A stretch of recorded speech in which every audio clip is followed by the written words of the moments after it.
What's going on, y'all? Welcome back to X Factor Fantasy Football. Here to give you a breakdown for this upcoming week. Y'all, we are already into week 11. Week 11 of fantasy football, and this has been one of the most interesting fantasy football seasons that I can remember in quite some time. If you think about where we started to where we got, there are just players that have risen up from all over the place. You have Puka Nacua that came out of nowhere. You have players that came out of situations where you never thought they would be. Khalil Herbert goes down, gets hurt. Thought Austin Eckler at one point in time of the season was going to end up being RB1, gets hurt, comes back, has an injury, deals with the Joshua Kelly stuff. Fantasy football has been full of a lot of different ups and downs. And, you know, somebody who drafted Joe Burrow early and expected them to have a high performance out the gate, they struggled, and that cost my team a lot of wins. Cooper Kupp goes down with 4 weeks of injury. And again, I think Jen is a great testament to drafting strategy. Brian Robinson, who comes out of nowhere, ends up being one of the top RBs in fantasy football. So there's just a lot of stuff that's happened. And we're already into week 11, Jen. And how do you feel, before we even get into the matchups and Thursday Night Football, how do you feel like fantasy football has gone this year? And do you feel like this has been more of a weird year, normal year for you? I think that I've had a harder time. You can hear me, right? Because we didn't get to do mic check. Mhm. Okay. Hi, by the way. Sorry I was late. I was getting my lighting right. You got it good. I feel like this season I have struggled a lot more with the bye weeks, I think, and like Yeah, that's managing. I guess I have a friend that told me that like he managed and thought about the bye weeks ahead of time when he was drafting. So purposely like not drafting right. guys on who had matching bye weeks. I didn't think of that at all, or really consider that. It's never been like a huge problem for me in the past. So this year it was, and I think that's been different. What about you? Yeah, I'm about to get thing is, my other league, I have a really good team still, but I'm missing JT and Alvin Kamara this week. So that's definitely going to be something I have to work around. What's up, Gabe? I did pick up in that league. I picked up Ty Chandler. Ty Chandler's taking over the running back spot for the week for the Minnesota Vikings versus the Denver Broncos, actually, on Sunday Night Football. So make sure y'all tap into that. So he's the number one waiver wire pickup of the week so far. So I do think he can supplement some of their losses I'm gonna have in the bye week. And then go ahead. Who did you say? I missed it. The person at the beginning. Ty Chandler. So basically, Alexander Madison went down, had like a little concussion injury. So Ty Chandler is the running back for the Vikings. He's going to take over some of the handoffs that they have. So again, with Joshua Dobbs, mobile quarterback, that they can get down the field, has some rushing upside, some touchdown value, maybe. Again, the Denver Broncos defense has not. They've been very good lately, but the run defense hasn't been good. Oh, by the way, didn't Jenna on air last game say there's no way the Denver Broncos are winning that game versus the Buffalo Bills? Do you remember that? Yes, I remember that. And Jordan was on my side. Do you remember that? Also, yeah. So both of y'all were wrong. Yeah, that's crazy. No, the Broncos just out of randomly nowhere, and they beat the Chiefs 2 weeks before that. Again, that was more about what the Chiefs didn't do than what the Broncos did do. Right. I get it. Okay, I got it. But I am capable of not talking about my fandom on here, unlike Swipa, who loves the Broncos, by the way, if y'all can't tell. What is Chargers fandom, by the way? What is that? Bias. I actually think I'm going to start Dobbs in one of my leagues over Burrow. Well, Burrow plays the Ravens, so the Ravens have been very good defensively this year. But this is what I will say: the Ravens and Bengals games, since we can actually tap into that because that's a big deal. That is probably going to be close to being the game of the year, just because here are all the implications. And listen to this: if the Ravens don't win that game, they then drop, and they're going to put themselves now into the conversation with the Steelers, with the Browns, and with the Cincinnati Bengals. If the Bengals don't win that game, they basically almost punt their playoff chances for the rest of the season. So this is a humongous game because there is so much at stake for both sides of the ball, because right now, and especially the way, and the Texans are a good team, but Joe Burrow, 2 interceptions in the fourth quarter, unnecessary interceptions, just lobs. Now, all quarterbacks have their dumb throws. Patrick Mahomes has a litany of dumb throws. Josh Allen, bunch of dumb throws. Joe Burrow doesn't do that a lot, but I don't know what was happening with his time clock, but he just threw the ball into the open field. And again, they ended up losing by single digits. And again, if you take care of that, or if Tyler Boyd catches the ball, they're up a touchdown, and maybe they don't go down and score. So everything's on the line for this weekend matchup on Thursday Night Football with the Ravens with the Bengals. Yeah, it's going to be a good one for sure. Gabe's a Chargers fan. What's up? 2 against 1, sucker.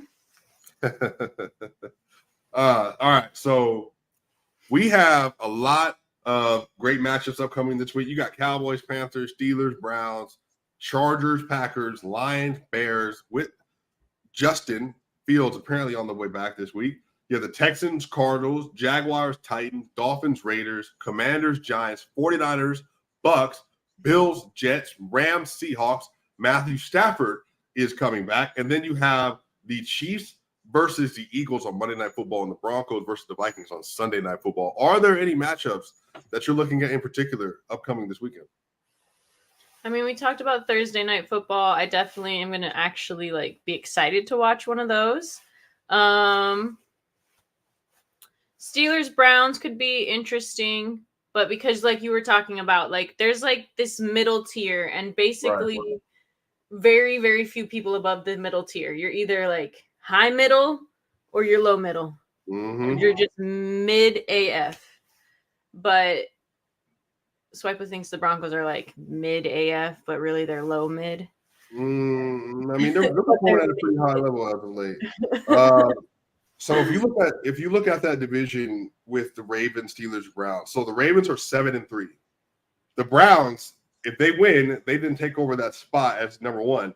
The Ravens will fall to 7-4. The Bengals will rise to 6-4. So you would have a 7-4, 6-3, 6-3, and 6-4 headed into the weekend. That is going to be the most contested division in football, and so that's what I mean.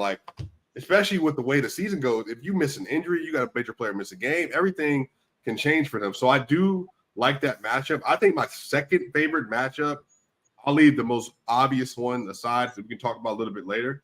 But I want to see what the Rams Seahawks do, because the Rams getting back Matthew Stafford, Puka Nacua, can he have a resurgence? Cooper Kupp, can he have a resurgence? The running game, can it have a resurgence? What we find out a little bit more about, are these going to be viable fantasy players the rest of the year, given they've been without Matthew Stafford for a number of weeks. And ever since Matthew went down, they have been awful.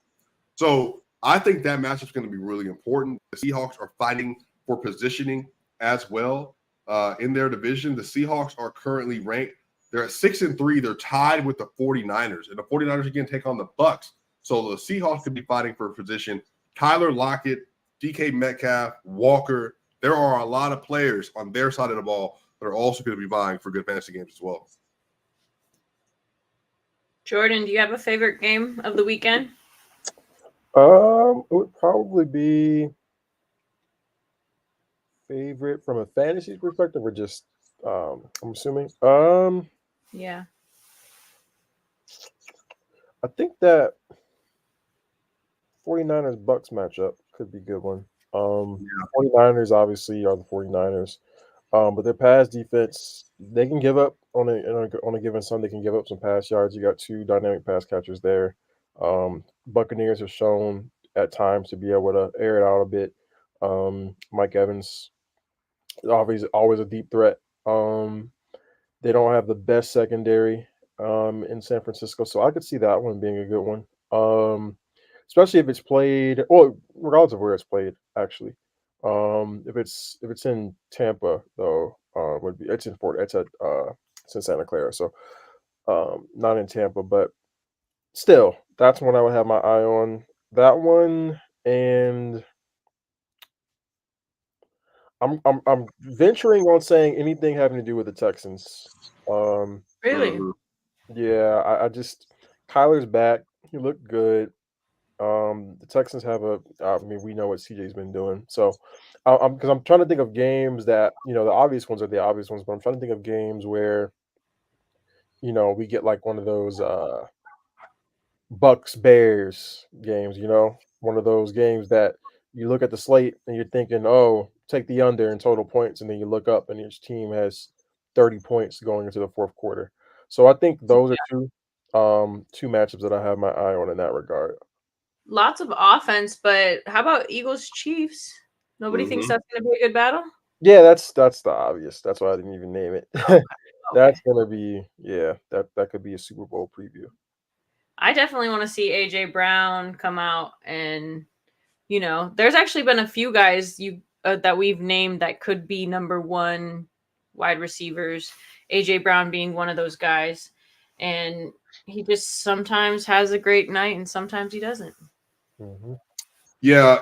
So a question I have for y'all, given the news that we just received about Deshaun Watson, Mhm. for the Browns Steelers game in particular, and also we know Jalen Warren is going to be starting at running back for the Steelers now. Is Jalen Warren a guaranteed play for you, a flex play, running back 2 play? And on top of that, now with the Cleveland Browns not having Deshaun Watson, would you say Amari Cooper and David Njoku are those also plays that you would plug into your lineup? All flex, except for Njoku. Have to go look at um uh Browns quarterbacks Robertson Thompson, whatever his name is. Can't remember his name on top of my PJ head. Walker? No, they're gonna start Are you DRT. talking about? Oh, you talking about? Yeah, Yeah, they're gonna start. Thompson. Yep, Thompson Robinson. Yep, they're gonna Hmm. start him apparently. Hmm. So unfortunately, I think I have to look at his tendency to throw to tight ends, but I know Amari is someone who I would probably slide from you know wide receiver 2 to flex, but he's still locked in flex for me because of the talent. And I think that given some weeks and given that DRT is going to be starting moving forward, I presume they'll get some chemistry, whether it's this week or next week. So I think he's the one I would start there. Obviously the backs, and then yeah, same thing with Jalen, flex play. Flex Jalen's play. good too, bro. He just He's doesn't get a very lot of good. volume. Going into next year, he's going to be one of those guys that you keep your eye out for, like where you draft him as far as being one of your maybe like your RB2. But this year, yeah, He's like an Austin Eckler a little bit. Remember how Austin kind of came in the league and yeah, really considered like an RB1, but then he just kept being good, scoring touchdowns, and then I think eventually. so. Yeah, he could be I think so. Not quite as much good in the passing game as Austin, Mhm, but same prototype, same build, similar build mhm. actually as well. So, What of about what players. about Noah Brown? I picked him up. He sat on my bench last week, had a second really good week. Do I leave him on my bench or do I flex him this week? Yeah, I mean the thing is, if the Texans are, let me see, they're playing the Cardinals. I'm Yeah, I They're comfortable. mean, all Yeah, offense. I'm comfortable flexing him. yeah, I mean they're all three of the receivers at this point. You just never know what you're going to We're get. So talking playing him over like Chuba Hubbard though. yeah, Yeah, of I think, course, that's yeah. easy. Yeah, Over Montgomery? no, No. no, not even close. It's No. because I have to play Njoku because Goddard I think is out. Yeah, he's doubtful. So Yeah, this is going to be an interesting week. We got it's like Keenan Allen's on the injury report today. T.J. Hawkinson, Mike Evans, Puka Nacua, injury report. Christian Watson, Saquon Barkley's on the injury report for this weekend. So we got more information to find out. But somebody that's been really good for me this year, Dalton Schultz. Dalton Schultz was like a sleeper draft pick who ended up being really good this year. And he's been fighting for a QB or a tight end 1. Yeah, you might want to flex Noah, yeah, because Nico's out again. Yeah, so Nico was the top 15 wide receiver, so that volume's got to go somewhere. So I definitely think that's the best bet. So predictions, y'all. Who do y'all think wins Monday or the Thursday night football game? And who do you think if pick a fantasy star from both sides of the ball, who do you think the player is going to be? I'd have the Bengals winning the game. I guess the star would be Joe. I'll go. Let's see. Baltimore wins. I'll go Mark Andrews and Ooh. mm, That's because you have Mark Andrews, right? no, I mean it's good for me, but I actually think again Right. I have to look at their tight end data too. But I think he's due for one of those games. They've been kind of spreading everything around his Mhm. production lately. He's been good. He's been very good, but I think he's due for one of those games. And then on the other side, I'll just stick with Jamar. I'll stick with Jamar. Well, they're gonna bracket him so heavy though. That's the only thing. Yeah, I just think that. Well, you see what's going to be up with T. This is what I will say. How about this? I'm probably gonna, because I'm in bye. I told her I'm missing Kamara and JT this week. Mhm. I think I'm gonna flex Trenton Irwin this week Okay. because Trenton actually he had a TD, a few catches last week. He's a good receiver. He just is like he doesn't get any PT because T Higgins is there. But again, they're gonna have to pass the ball, and I don't know if Joe Mixon can have the greatest of games that day. So if they're gonna bracket Chase, then I think Trenton Irwin might be a nice little go get if you can pick him up. Yeah, they will bracket chase. I think that I just think the sheer volume, especially if T is out, will be there All uh, right. to where even if it's not as efficient as it normally is, I think he'll have enough catches to make it a good week. Um, but yeah, they need both of those teams desperately need to win that game. So Well, that's going to do it for X Factor Fantasy Football Week 11 preview. Man, we have moved through a lot of weeks of fantasy football already, and the fantasy playoffs are right around the corner. Some of us have been shooting up the standings. Others have maintained their spot at the standings. So these last few weeks are going to be really interesting and see if Jenna continues to hold on to her spot at the top of the league somehow with Jordan as well. she's playing. I think number 2 and 3 are playing today. So this week, I should say. So that's Mhm. Every week it's been like that. Like every week. Last week I played who was in second and I was in third. Mhm. This week I'm playing who's in third and I'm in second. I love So it. it's been like that week after week. So, but I mean, come on, give me a little respect, Swipe. I've been at the top for You've been good all year. I told you multiple oh, times. Your hold team has on. been great. Your team has been great all year. I mean, And I didn't talk nothing about how I've had injuries or like you haven't had any injuries. I have had injuries. Not for real. You scored 1,376 points this year. You had 1,188 scored against you so far this year. I mean, that's good. Like you performed up to expectation, but that's what it takes in fantasy to score well and to have people not play well against you. That's now Jordan, on the other hand, has managed to score well, and people have been obliterating on the other side, and it hasn't mattered. So I've Yeah, never seen that before. good. Last week, Sosa kind of skewed that a little bit because people don't buy, but for the most part, yeah, it's been like that. I think if I win, if I get 2 more wins out of these next 4 weeks, and Yeah. then that should pretty much lock me into 1 or 2. So that's all I really. George, Gabe, everybody in the chat, we need to make a club like we want Jordan to lose club. I just want to be 2. If I'm 2, I'm fine.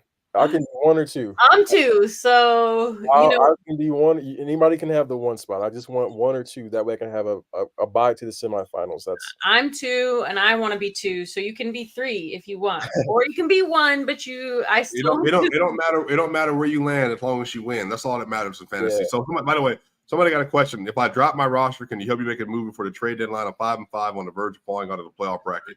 Josh Allen, Stephon Diggs, Brandon Ayuk, Travis Etienne, Aaron Jones, Javonte Williams, T.J. Hawkinson, Tank Dell, Hollywood Brown, Joshua Kincaid, Romeo Dobbs, and it's not Jamar. Is it Jamar Bixby?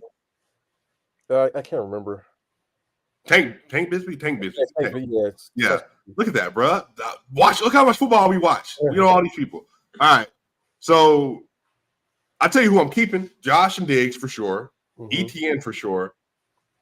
I think Hawk and Javonte. Have you seen Javonte's running back schedule the rest of the year? Yeah. It's like extremely good. He's been one of the top, I think, 8 RBs the last 3 weeks in fantasy football. He's going up from there because he's the volume king. 25, I think it was 25, 30, and 21, I think, this last weekend in terms of totes. Uh, Skewed information. packaging- Swipe us high on him because he's on his team. Or because he's literally having a good year on fantasy, but never mind. You have to. I'm packaging. It can be both. How about that? I'm packaging AJ Yeah, that's a fact. and Tank or Hollywood for an upgrade. So I'm doing a 2-for-1. What about AJ and Brandon? Because Brandon's been kind of falling off. Well, that's more so bye weeks and all that. Yeah, if you do that, you're trying to get back a 1, or a really like a borderline 1-2 type situation. So yeah, that's what I would be doing. I'm looking for 2-for-1s. With guys like Dell, Hollywood, and AJ, 2 of those guys for an upgrade somewhere. Do you think if he did Aaron Jones and Ayuk and maybe Hollywood, do you think he could get back? What, like the best he could get back? Could it be an Amon-Ra for that? Or if I'm the Amon-Ra owner, I'm not doing it. That's the only thing. I'm not. It would have to be somewhere a guy in the. Because what is Amon-Ra's rank right now as far as receivers? well, he's 7. So, he's. Oops, hold on. Yeah, Amon-Ra is 7, and then you have Adam Thielen at 8. You got Puka at 9, and DJ Moore at 10. I think that's DJ Moore, and then you have Michael Pittman at 11 and Mike Evans at 12. Okay. I'm more open to moving to Hockenson because I can get what I can get for him. Hawk's been crazy, Yeah, especially with Josh Dobbs. He's just gonna be. I would keep him. He's just gonna be Yeah. good. What's Josh Allen ranked this year? Josh Allen. Yep. Josh Allen is currently QB1. He's QB1. Yeah, What's the margin? QB1. What's the margin? How big of a? Basically plus 19. Okay. And Jalen Hurts is number 2. So 224.6 to 205.5. So in another league, I have Jalen Hurts, but I also have CJ Stroud. Okay, it's because I picked them up off waivers. Mm-hmm. So my deadline this week, I'm considering moving one of them, just because you can get more for Josh just because of name value. Exactly. That's why I bring it up.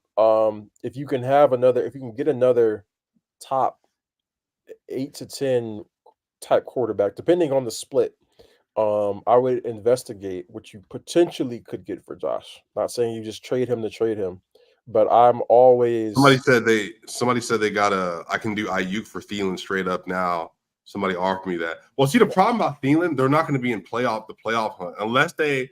I like teams that have wide receivers that you're playing for something as the year goes on. But Thielen's been better than Ayuk all year.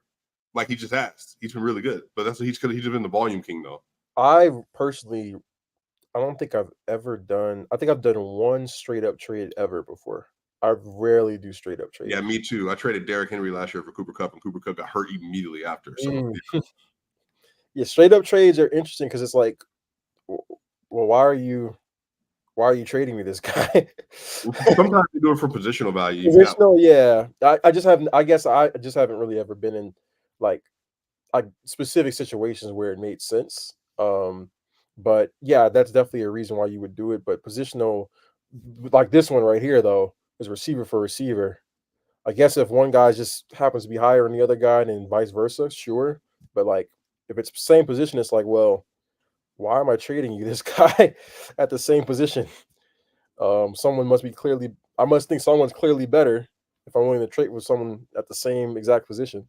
No, but look, somebody offered me, same with this one right here. Don't want to move off Josh because I have a stack with Diggs. In my other league, somebody offered me for Chase. They offered me Keenan Allen and Jahmyr Gibbs for Jamar Chase. The problem, but I think they wanted a secondary player in there, obviously, but they basically said that would be it. So but I said I want Justin Herbert though, because I'm a stat king. So but they're being a little timid about Justin Herbert. Would you make that move? Depends on the secondary player. You said Jahmyr and Keenan Allen for like Jamar. Probably going to have to be something along the lines of like from like Javonte-esque like level. Oh yeah, that's that's what I mean. Do you think Jahmyr is going to be like guaranteed better than like Javonte the rest of the way, which is possible for sure? I think so. I think Javonte would be good though. So does Keenan outperform Jamar Chase then? This question. Well, the question would be like the margin, like right, the split between the two. So like the gap between the RBs versus the gap between the receivers. I think Jamar's gonna have more blow up upside in a good way, right? Right. But I think base level, I think they'll be about the same on a given week.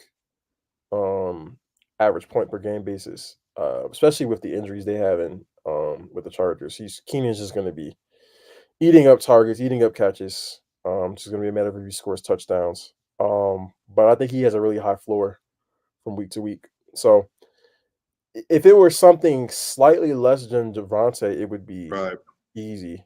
I still think about it with Javonte, but it's a little murkier. But if it were like slightly less than Javonte, it would be a no-brainer. Yeah. But yeah, y'all. That's gonna do it for this episode. I appreciate y'all. We'll be back next Monday with the follow-up week 11, getting ready for week 12, really rolling truly into the fantasy football playoffs. And on top of that, make sure y'all pay attention to the trade deadline. Some leagues is this week, other leagues is next week. So make sure you're locked in and paying attention. That way, if you want to try to get a steal off of somebody like Jenna, so you can send that last second offer out for Keenan Allen. I appreciate y'all. Hashtag